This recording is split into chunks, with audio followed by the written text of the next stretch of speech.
The Wild Robot is a movie I went into with quite high expectations, due to the trailers looking very up my alley and visually being stunning. And despite these high expectations, I still managed to be blown away by it. So much so that I decided to make a sculpture inspired by the film. Today, I made a diorama scene of Roz, Fink and Brightbill from the movie The Wild Robot. I hope you enjoy, and let's get started. I don't know how much you already know about this. I mean, if you see my other videos, you definitely know how I start my sculptures using some foil and metal wire and even a little bit of masking tape in there for the armature underneath Roz so that it doesn't crack when I put it in the oven to bake. In this video actually, I experimented a lot with using different techniques because I don't like to limit myself to just what I already know. Experimenting is kind of the best way for me to learn. So you'll see in a minute how instead of just putting foil over the wire to make it be a bit more, bulked out, I wrap some wire around it. I think I've seen people do this before and I kind of just dismissed it because I hate using like little bits of wire and I hate using wire too much because armature is my least favourite part. But it actually worked very effectively and I now kind of understand. The one problem I had with it is if this wasn't a robot, it wouldn't have really worked as well because I think I made it a little bit too thick and it did poke through the clay at some areas. But in the end you can't even tell because of, the other lines and textures that I put in. But yeah, I mean, experimenting really is kind of the best way for me to learn. And I actually quite enjoyed using the metal wire over the foil because foil is, in my opinion, a lot more annoying to work with. It's a lot more limiting as well. I prefer to use metal wire, but at the same time it can be quite annoying. But I think it worked. I think it worked pretty well at least. And you might also notice if you see my other videos, usually I just like to use my fingers to blend.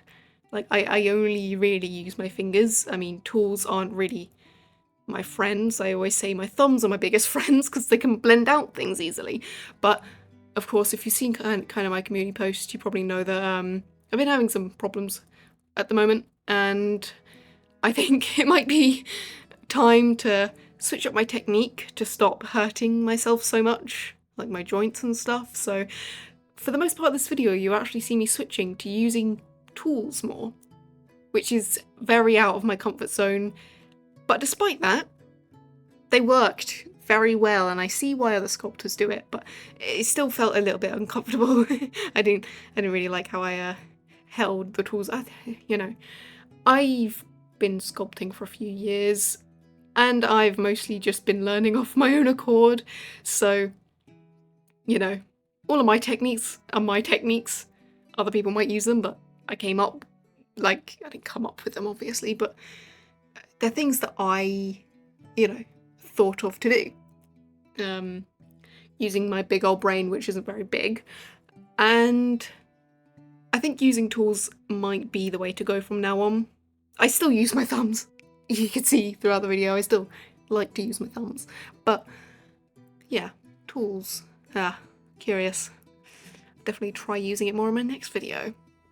Anyways, I've been rambling for like a few minutes straight and I think it's time to, start talking about what I'm actually doing. So I layered down some of my clay glue to make sure that the clay can stick to the wooden base, as clay doesn't really like to stick to wood very well. And this slab of clay, this sheet of clay, I think is a better word for it, is going to be used for the ground, of course. You'll see me bending some wire here.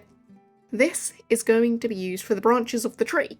I'm only going to do 3 branches, one little one and 2 kind of bigger ones, and to do them I've created this other technique that I do. This is the first time that I've ever really done branches on a tree effectively, and it actually came out pretty well. So I bent a piece of wire into this sort of squiggly shape where bits kind of jut out at the sides, kind of like branches do. And using some extra clay and kind of blending it in there, I made little lumps and bumps on the sides and also on the top, just to give it a bit more definition and shape before adding that kind of branch down the centre. And then I went in with scissors. Tiny little scissors that I had in one of my sewing kits, and I snipped it. I just kept snipping and kept going, and it made it look like little tiny leaves without having to put in all of that effort to make each individual leaf, because that would take hours, days, weeks and months just to do that. The one downside is that it actually quite hurt my hand, but you know, I like to hurt myself apparently. Actually, you'll be able to see here I did use plasters, and right there the scissors they tore the plaster because of how hard it was to do. So that's a bit annoying, but yeah, you know, it's fine.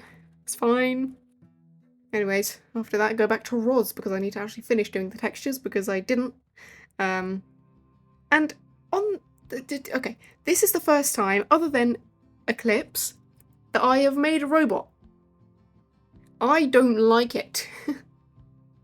I don't know how much I'm going to be doing a robot in the future, like how many others I mean. Just simply because I'm someone who likes natural shapes a lot better. I like doing, you know, nature scenes or creatures that don't exist, and I know that this doesn't really exist, it's, you know, a robot from a movie, but I like doing things that don't have a set design that I can kind of have my own creative freedom with, and you can actually kind of see it a bit in this because I decided to kind of alter Roz just very slightly in some areas, like the markings on her. I changed them just very slightly, just so that, you know, they looked better kind of in my art style, but you know, while it still is Roz. Like you can look at it, and if you've seen the movie, you know what it is, you know it's Roz. But yeah, having creative freedom with something is quite important to me. I like to have no reasons when it comes to doing things. Just making textures, making shapes and stuff, and you know. Anyways, talking about shapes and textures, I start making these bushes. Only 3 of them. One long one short one, and one kind of round one. Just by using this sort of arrowhead shape and scratching in to make sort of, you know, that kind of bushy texture. And then I go back and work on the tree. So this is the kind of like middle cross section of the tree, because I don't want to make the entire height of an entire tree for this. This is like the bottom of the tree where she's sitting under. But yeah, I've also gotten better at trees, believe it or not. I don't actually know how many trees I've made on this channel. Probably not many. Don't even know if I've made one. But when it comes to trees, I have improved because I've come to the conclusion that trees aren't just lumps of texture, they have shapes in them. If you look at a tree, it usually has those sort of like rectangular shapes like that. I mean, of course, depending on the tree, some don't, some do, but to kind of make it look like that sort of tree, I scratched in the texture, going sort of, you know, head on, and then I also turned that tool like sideways and then did some more kind of, not scratching, but more smoothing.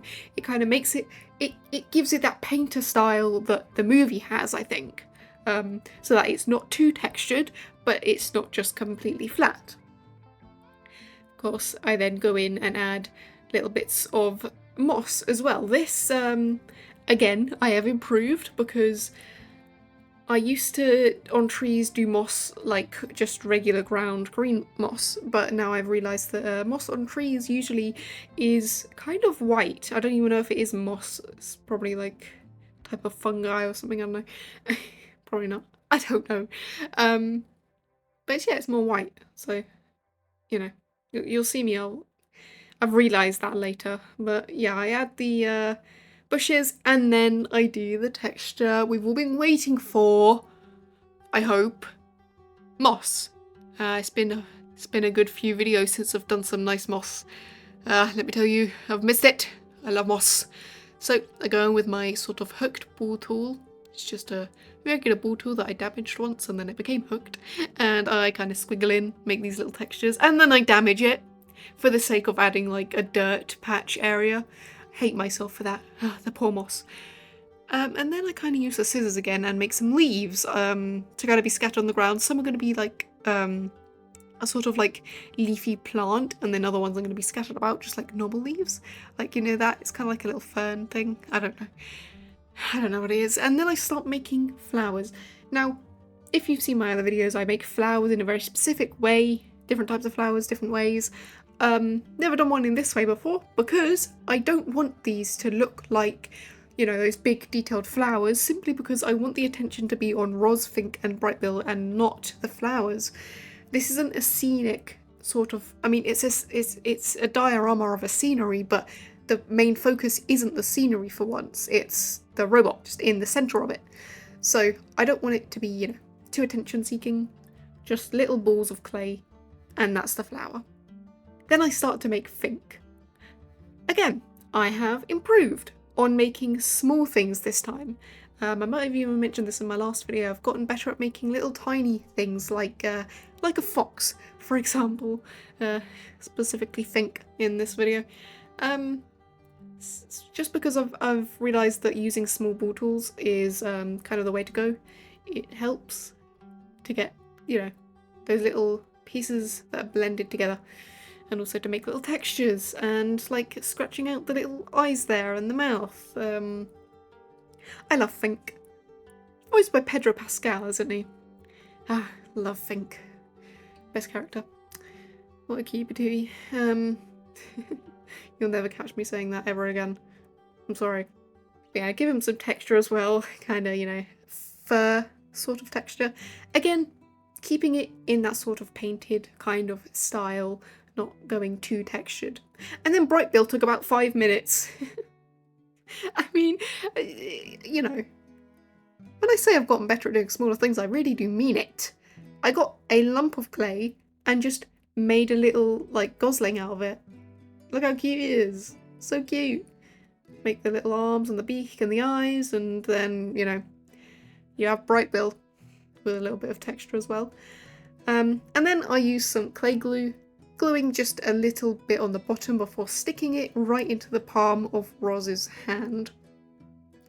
Then for the final touch, I go in and attach the big branches. It was a bit difficult to make them stay, but with a bit of perseverance and a bit more clay and metal wire, I got them to stay in place so that when I baked it, it was all good and no cracks and no, you know, faults. And then I go on to the part which I hate, okay? I don't like painting, believe it or not. Sculpting is like the really fun part, and then I have to paint it, and it's like, oh, don't want to do that because it's boring. It's not boring, but it's just annoying. It's not sculpting. Painting is not sculpting. You heard it here first, okay? So I'm just gonna mostly, you know, go really fast, speed up the video, you know. You understand what I'm doing. But in case you don't, pretty much got some brown and some green and just kind of slapping it on there, kind of a bit messily as it's the first sort of layers. But up here on the leaves is actually kind of where I take a bit of a turn and do something a bit differently for once. So I do a kind of blending, making sure that the little branch in the middle is brown, but after that's dried I do go back later and do something a bit different, which I think is pretty cool. And then on the moss, I do something that I do every time, which is dry brushing. And if you don't know what dry brushing is, it is you get a little bit of paint on your brush, wipe off the excess, and then just kind of drag it along the textures just to make things stand out a bit more. And it gives it a bit more detail. Kind of makes it look like you've, you know, spent time individually painting each bit, but you haven't, because obviously you haven't. And of course I also do dry brushing on the tree as well, because we don't want to lose any of that nice texture that I've added. Kind of going in with a few different colours, like one that's a bit more desaturated, one that's a bit more saturated, and then the moss I start off with this sort of dark green, and then once that's dried I go in with the white that I was talking about, the lichen. Yes, I know what it's called now, because I put it on the screen and therefore I read it. Like I said, I'm going to dry brush on these branches, but I then do something different. You know how it's currently autumn and you look outside and all of the trees have kind of lost their leaves or they're orange? Yeah, that's what I do. I go in with a bit of orange and also a bit of gold as well, just right on the tips to make it look like it's glowing, like that light from Roz's eyes has kind of glowed the scene up and make it a bit shiny, which is detail that I really personally quite like. I then add black to the entirety of Roz. Might look a little bit crazy as black, you know. You can't really layer on top of that. There is a very good reason for doing this though. If you have ever used a metallic paint, you might have realised that the best thing to do is to use a black undercoat. This is because when you layer on top of black, when it comes to metallics, you're always going to have a little bit of see-through when it comes to it, and black is the best colour to counteract that, to make it look like a sort of shadowy sheen on the metallic parts. So using black is fine underneath pretty much everything. I mean, honestly, using black under everything is good. I think, you know, I have once used clay that was black and I had to paint over it, and it was actually quite a nice experience. Painting over something that's black is quite good. But enough waffling about the colour black. I then paint Fink. I do it a slightly wrong colour.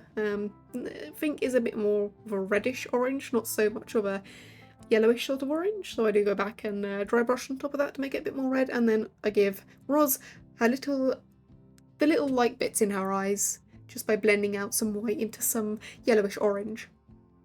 And then the final bit, I give Brightbill just a bit of colour to make it look like Brightbill, obviously. And then I paint the flowers mostly blue and mostly purple.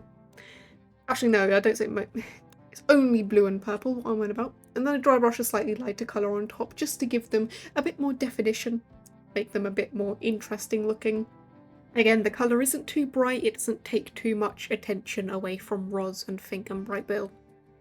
And then on the bushes as well, I give them little red dots to make it look like berries. And then once I was pretty much done and just kind of experimenting with a bit of colour, Molly decided to jump directly in front of my camera. And we love Molly's support here. We love Molly. She's very sweet. She helped us finish pretty much. Of course, I am so incredibly glad with how this came out. This movie is just amazing, and I'm so glad that I, you know, made this, and I hope that I did it justice, and I hope you think that as well. Now, one thing I would just like to say is genuinely thank you for your support. All of your comments make me smile, and I know that my uploads have been a bit iffy at the moment, so thanks for sticking around. You're all so sweet. Now that it's getting ever closer to the end of the year, let me know what sort of things you'd want me to make to finish off 2024. Again, I thank you for all of your support, and if you'd like to see more like this, please consider leaving a like and maybe subscribing if you'd like to as well. Have an amazing week, and I cannot wait to show you what I've got next. Bye bye! Adios! Ta-ta! Gracias?